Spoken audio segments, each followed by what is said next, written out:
Olá, amigos, estamos começando mais um programa Vale Soluções. Hoje vamos falar um pouco sobre a nossa região no sentido político e também econômico, entender, na visão do empresário Rafik Simão, que está aqui comigo ao meu lado, um pouco do que ele pensa sobre os problemas sociais e econômicos da região e se houve ou não alguma retomada no crescimento. Rafik, seja muito bem-vindo. Obrigado pelo convite, Rogério. Acho que já tem uns 4 anos que a gente fez uma entrevista. Por aí. Né? Mas obrigado pelo convite, estou à sua disposição para a gente falar um pouco da nossa região, né? A região metropolitana do Vale do Paraíba, ela aconteceu em janeiro de 2012, então praticamente temos 7 anos aí de região metropolitana. E essa região do Vale do Paraíba, ela é dividida em 5 sub-regiões. Cruzeiro é uma delas, né? A gente tem São José, Taubaté, Guaratinguetá, Cruzeiro e por último, o Litoral Norte. E essas regiões elas foram criadas para trazer um desenvolvimento para a região, ver a vocação da região. Cruzeiro é a menor delas, né? Em matéria de população, somando Cruzeiro, Lavrinhas, Queluz, Silveiras, Areias, Arapeí, Bananal, São José do Barreiro, que fazem parte da nossa região, todas as cidades juntas ali, elas têm em torno de 130 mil habitantes, quer dizer, praticamente menos população que uma cidade como Pinda, né? Cruzeiro são 100 mil? Cruzeiro tem 81.800. Deixa eu até acrescentar, o Rafik foi, em um determinado mandato, vice-prefeito do município de Cruzeiro, né, Rafik? Isso, fomos no mandato da ex-prefeita Ana Karen, né, com o afastamento dela, a gente acabou ocupando por um ano, né, a prefeitura de Cruzeiro. Também.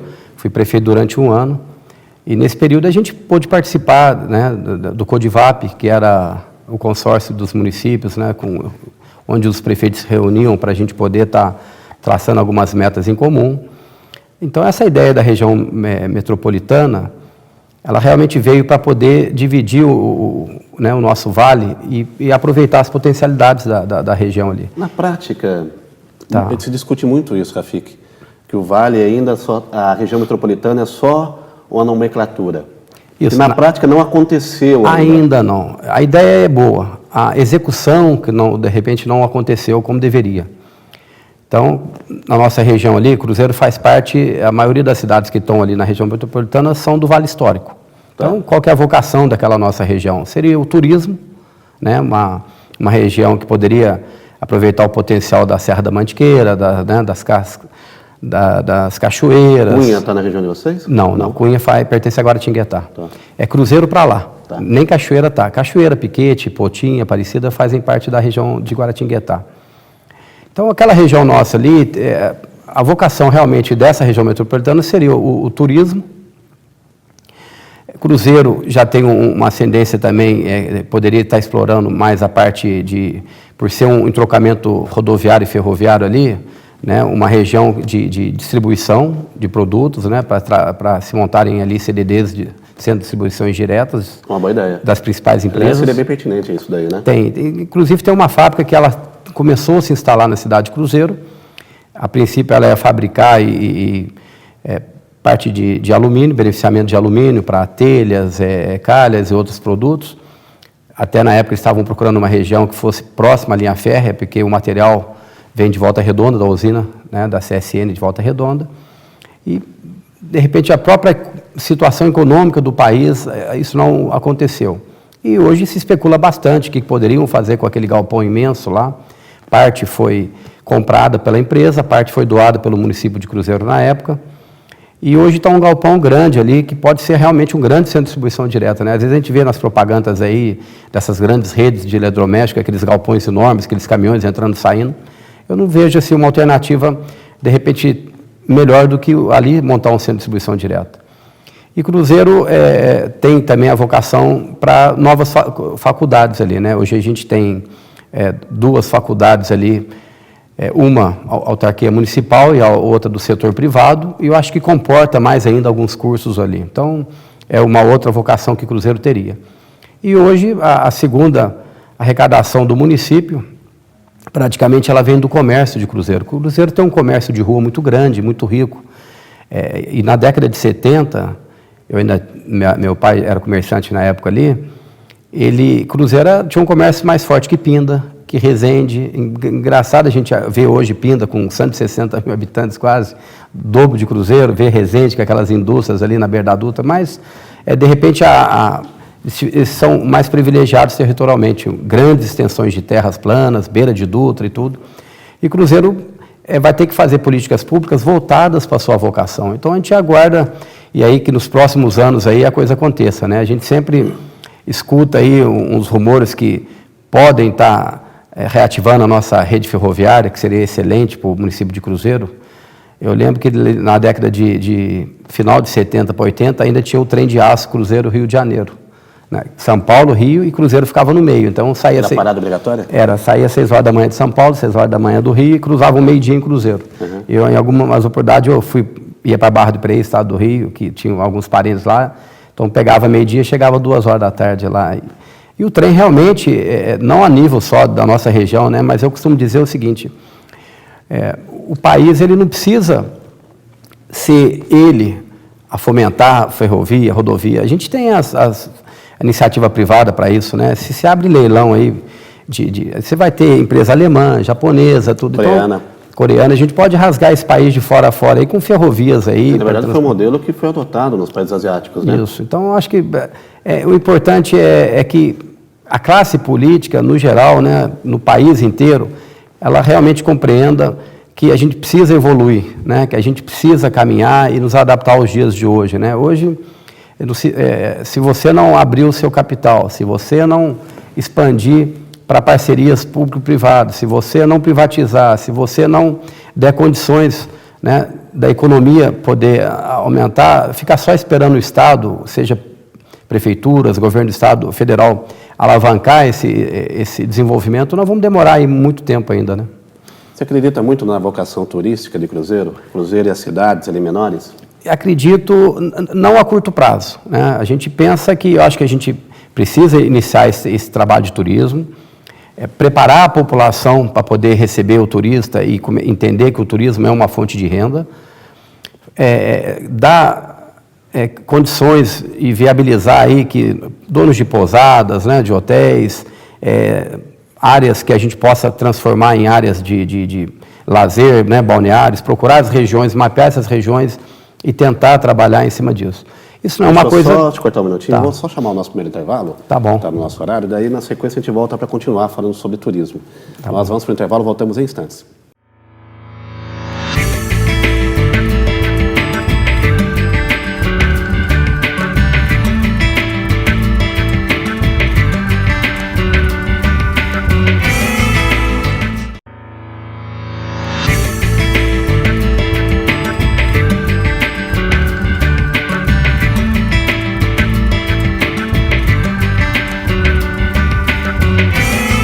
De volta com o programa Vale Soluções, hoje discutindo um pouco o momento econômico do Vale do Paraíba e seu potencial ao lado do empresário Rafik Simão, que já foi prefeito e vice-prefeito do município de Cruzeiro. Rafik, você falava sobre o turismo, eu te perguntava, né, sobre esse potencial da cidade, também das cidades menores ali, e você estava falando um pouco a respeito que é preciso ainda desenvolver, né? Precisa preparar para o turismo acontecer, né? A gente não consegue fazer isso em 6 meses, né? Todo um planejamento, um trabalho, depois sim buscar parceiros, recursos para que isso aconteça. As outras regiões ali, de Silveiras, São José do Barreiro, Areias, Bananal, são cidades menores, né? Nós temos aí cidades com 2.500 habitantes ali, Arapeí, Areias também é muito pequenininho, Bananal, Queluz. Então, essas cidades, por incrível que pareça, mesmo menores que Cruzeiro, elas já se acharam. Então, ali se acha pousadas, é um outro tipo de turismo que se desenvolveu ali, né? E Cruzeiro está muito próximo dessa região e eu acredito que nós vamos caminhar assim. Não acredito que seja num espaço pequeno de tempo, mas a vocação de Cruzeiro, uma das vocações de Cruzeiro realmente é o turismo. Quando a gente pensa em turismo, eu vejo como uma grande, vou usar um termo muito popular, judiação. O Vale não conseguir, até enquanto região metropolitana, se unir e realmente desenvolver um turismo com todo o potencial que existe aqui na região. Isso. Desde o religioso, desde o turismo... de lazer, de lazer, lá por causa da serra. Econômico, né? Também, tudo. Tem o litoral, a Serra da Mantiqueira. Cruzeiro tem também, eu esqueci de mencionar, a gente tem uma pista ali, de 900 metros, poderia estar trabalhando ali na região ali tem um fazendeiro que é proprietário daquela outra parte, que a gente pode estender uma pista até 1.500 metros e começar a receber voos comerciais, pensando na Canção Nova. Inclusive a Canção Nova, muito tempo atrás, antes dela acontecer, se possibilitou de ser em cruzeiro, né? Tinha essa possibilidade de ser em cruzeiro. E não aconteceu por quê? E não aconteceu, acabou acontecendo um pouco, eu acho que da área que eles conseguiram em Cachoeira Paulista, muito privilegiado e também mais próximo da Dutra, foi um dos principais motivos deles terem optado por Cachoeira. Mas a gente está muito próximo e cruzeiro pode receber, né? Se a pessoa quiser vir visitar a Canção Nova e morar em outro estado e quiser realmente vir em voos menores, o cruzeiro poderia estar recebendo nessa pista, que também é um outro projeto que poderia passar para iniciativa privada. O nosso município, a arrecadação dele hoje é muito pequena, nós estamos falando em cerca de 165 milhões por ano para toda a despesa, então o cruzeiro não teria condições da prefeitura fazer esse investimento, montar hangar e toda aquela estrutura, uma infraestrutura. Então, seria outra parceria que a gente poderia estar recebendo os voos. Dali, sim, eles iriam de van, ficariam no hotel, e aí utilizaria também do comércio de cruzeiro para conhecer e tudo. Então, foi o que eu falei, se a gente tiver a paciência e a determinação de realmente entender que o cruzeiro pode desenvolver, a gente vai ter uma grande arrecadação aí em cima de geração de emprego em cima do turismo. A gente sempre fala também na questão industrial, né? O município tem aquele antigo modelo de ceder áreas, né? Isso. Hoje o termo é concessão de área para poder vir indústrias e se instalarem. Existe ali áreas disponíveis em cruzeiro? Muito pouco, não, muito pouco. Temos aí, eu acredito, umas 3 a 4 áreas, né? Está na mão de particulares, não é do município. Hoje o cruzeiro também, com a sua arrecadação, hoje ele não consegue desapropriar uma área. Imagina isso, né? Só que é uma área também fora do eixo da Dutra e não regular, né? Não são planícies, aquelas áreas imensas como a gente vê na beira da Dutra de Pinda e Resende principalmente. Mas cruzeiro pode trabalhar a partir de serviços. Uma das coisas que acho que alavancou o nosso emprego agora nesse quadrimestre, né? Abril parece que fechou com 1.200 e poucos empregos positivos, seria a parte de serviços. E cruzeiro poderia estar explorando bastante também, desenvolver a parte de serviços e pequenas empresas até 100 funcionários, 50, 80. O cruzeiro não deve ficar sonhando com aquelas empresas de 2.000, 3.000, 4.000 funcionários, porque hoje, mesmo as grandes hoje, elas estão diminuindo cada vez mais por causa da tecnologia, né, robotização e toda aquela modernidade hoje tecnológica, que uma máquina substitui 20 funcionários. Então, não existe mais isso, né? E vamos trabalhar realmente o que a gente tem vocação. Agora, voltando a falar um pouquinho da região metropolitana, você foi político, você esteve lá, né? Como é que você vê hoje o nível dos nossos gestores aqui na região? Você acha que houve um avanço? Nós temos aí hoje, por toda a complexidade que é uma administração pública e a presença do Ministério Público, e sabemos que hoje, para um gestor assinar qualquer coisa é complicado, né? Às vezes nem por culpa dele, mas às vezes não tem aquela assessoria toda técnica capacitada para orientá-lo, e isso muitas vezes vai reverter em um processo administrativo, e nós sabemos que cada vez mais é dificultoso, né, a gestão. Como é que você olha hoje os nossos prefeitos aqui da região? Olha, assim, não mudou muito, assim. Eu acredito que para a gente mudar, a gente tem que mudar a estrutura. Então, o jeito que as eleições aconteceram até praticamente a última eleição, né, nós temos hoje, sei lá, 40 partidos. E antigamente, pelo menos até no governo passado, do governo federal, cada vez que montava um partido, tinha que montar um ministério para atender aquele partido. As coisas eram muito complicadas, tudo. Eu acho que a gente precisava diminuir isso. Eu acredito que um país igual o Brasil não precisa mais do que 5 partidos, né? Você consegue contemplar tudo. O centro-direita e direita, centro-esquerda e esquerda. Você consegue, eu acho que cada um vê onde que se encaixa melhor, se entende melhor e trabalhar ali. Eu acho que a gente teria eleições mais baratas, uma facilidade. O voto distrital, eu acho que a gente tem que repensar nisso também, de ter um representante, porque O que acontece? Na última eleição nossa, nós tivemos lá, 200 candidatos a deputado tendo voto na cidade de Cruzeiro. Então, não colabora. Um vem e leva 40 votos, outro leva 50 votos, 100 votos. E esse deputado não sabe nem onde fica Cruzeiro. Então, eu acredito que precisa repensar toda... O Vale sempre foi muito refém Foi muito disso. Né? E aí, a gente tem, numa região de 2 milhões e poucos de habitantes, que não é a nossa, você ter um representante, dois, uma região tão importante quanto a nossa. Então, precisa reestruturar isso. Eu sou também crítico quanto às pessoas que vão se candidatar, seja vereador ou a prefeito. Eu acho que às vezes, hoje as pessoas buscam um emprego. Se a pessoa ganhar para vereador, ele está na cabeça dele garantido 4 anos e vai ganhar seus 4, 5 mil reais, e para ele aquilo é uma fonte de renda. Não está preocupado, não sabe montar um projeto de lei, não sabe fiscalizar uma prefeitura.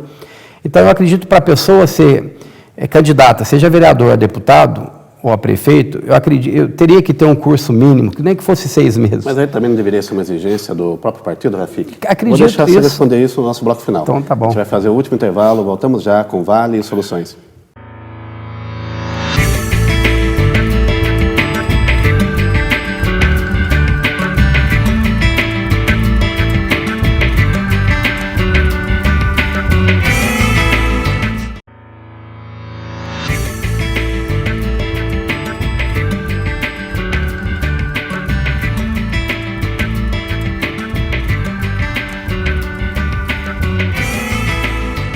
Retornamos para o nosso bloco final do programa de hoje, Vale Soluções, falando um pouco sobre a situação política e econômica do Vale do Paraíba. Te perguntava sobre a formação dos nossos políticos, você falava sobre uma formação especial, né, por parte dos candidatos. Eu acho que deveria ser, acho que só depender dos partidos, os partidos às vezes vão tão assim, se importantes com a quantidade de voto. Se uma pessoa é popular, ela já chamam para ser candidato. Tudo. Então, teria que ter também uma legislação eleitoral que pudesse exigir, porque se depender só dos partidos, né, nada contra, por exemplo, o Tiririca, que é um comediante, tudo, mas uma pessoa, às vezes, popular, ela acaba virando candidata porque tem voto. Eu acho que não é isso. Faz umas palhaçadas na televisão, tudo. Eu acredito que teria que ter uma legislação que uma pessoa para se candidatar a um cargo de vereador ou a deputado, ela tem que passar por um curso mínimo, até um curso dado pela própria Justiça Eleitoral, onde o vereador aprendesse a montar um projeto, interpretar uma lei, aprender a fiscalizar, entrar num portal de transparência, tem um coisa assim. Também, né, Rafik? O mandato pertence ao partido. Eu sei. Então, a responsabilidade maior seria do partido, claro, de disponibilizar o crivo da população e um candidato realmente preparado, elucidado, que foi averiguado ali com as condições mínimas necessárias para exercer um cargo desse, não é? Isso. Sim, e a gente está sentindo hoje, trazendo uma coisa para o governo federal, você vê, a gente acabou de eleger um presidente com 56 milhões de votos, tudo, mas nós estamos pagando o preço por ele ter vindo de um partido nanico, um partido que não tinha representatividade nenhuma, e hoje não consegue governar. Então, essa de trazer para 5, 6, sei lá, que fosse 8, 10 partidos no máximo, e que esses partidos fossem fortes, tivessem bancadas e pudessem se identificar para alinhar. Então, hoje a estrutura é muito falha. Aí, soma isso a um governo que precisa enxugar, que precisa diminuir a despesa, né? A gente gasta e gasta muito mal, a arrecadação toda, cada vez ela vai ficando mais comprometida com o custo da máquina, uma máquina pesada, que não consegue ter agilidade. O país hoje precisa abrir para a privatização, precisa fazer as reformas, né? Tanto se fala na reforma da Previdência, e é urgente para o país. Atrás dela vinha a reforma tributária, reforma fiscal, uma condição também da economia poder trabalhar com juros mais baixos. Hoje, né, como empresário, a gente sente na pele o custo do dinheiro, né? Hoje, quantas pessoas queriam ser empreendedores, pegar um dinheiro, mas para poder a economia daquela empresa que se estabilizar, às vezes ela leva 2, 3 anos. Então, a gente tem que ter juro baixo a médio e longo prazo para que as empresas se viabilizem, né? Não a pessoa abrir uma empresa hoje com cheque especial, com crédito pagando 6, 7, 8, 10% de juro ao mês, isso não existe.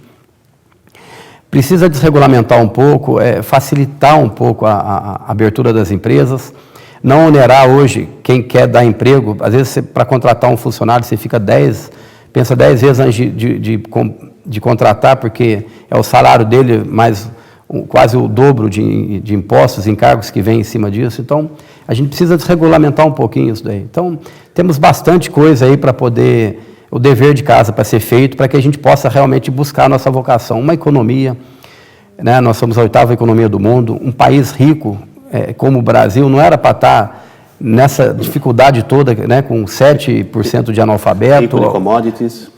Então, é até um pecado, né? A gente não era para estar aí passando o que a gente está passando. Então, agora, como é que você tem visto o governo Bolsonaro?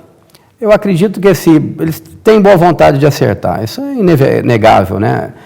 Eu acredito que ele precisava urgente de uma assessoria de imprensa. Às vezes eu brinco assim, poxa, por que não convida logo o Alexandre Garcia ou outra pessoa no mesmo nível que pudesse traduzir aquilo que o governo quer para a população, né? Porque o que acontece?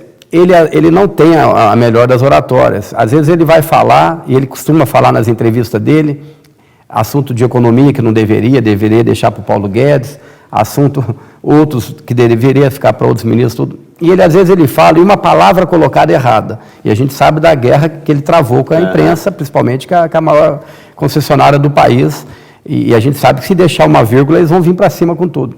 Então, eu acredito que ele tem, sim, boa intenção, a gente torce para que dê certo, porque todo mundo ganha, a gente nunca torce contra o nosso prefeito, o nosso governador ou o nosso presidente, né? Acabou a eleição, a gente tem que torcer para que dê certo.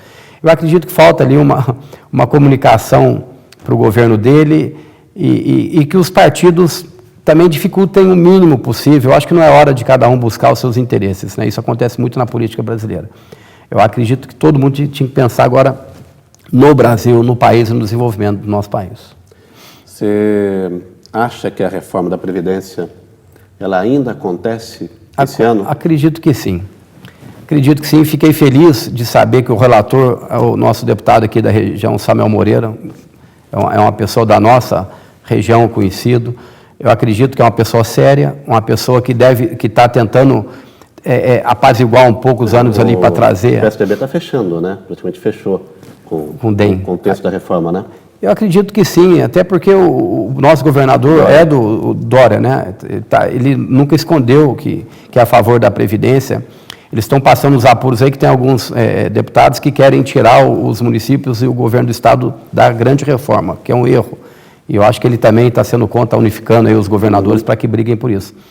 Eu acho que a reforma tem que ser geral, ampla, para o país inteiro, né? Não existe brasileiros diferentes. Eu acho que todo mundo tem que ter as mesmas condições de aposentar, de trabalhar, de ganhar, independente do estado que ele esteja, da qualificação profissional. Eu acho que as regras têm que ser iguais para todos, porque somos todos iguais, né? Ninguém é melhor do que ninguém. Você acha o texto pertinente? Eu acredito que sim. Eu acredito que tudo que é feito precisa de algumas correções, mas o grande projeto, né, para poder trazer aí a economia aí de 1 trilhão, para que a gente possa manter as aposentadorias de quem está hoje aposentado e da futura geração. Se alguma coisa não for feita urgente, nós vamos ter sérios problemas, e não é daqui a 20, 30 anos, não. Eu acredito que até o final do mandato desse presidente, se não tiver reforma, ele não consegue trabalhar nem governar. Não tem como você gastar mais do que você arrecada. E fazer o dever de casa, que são as auditorias, ver as aposentadorias que são fraudulentas, ver aí os exageros e os excessos em algumas, então praticamente a maioria está no setor público, no judiciário e no legislativo, onde tem pessoas aposentando aí com 60 mil reais e de repente uma categoria que não era para ser isso tudo. Eu acredito que essas correções precisam ser feitas. Os exageros têm que acabar. Tá certo.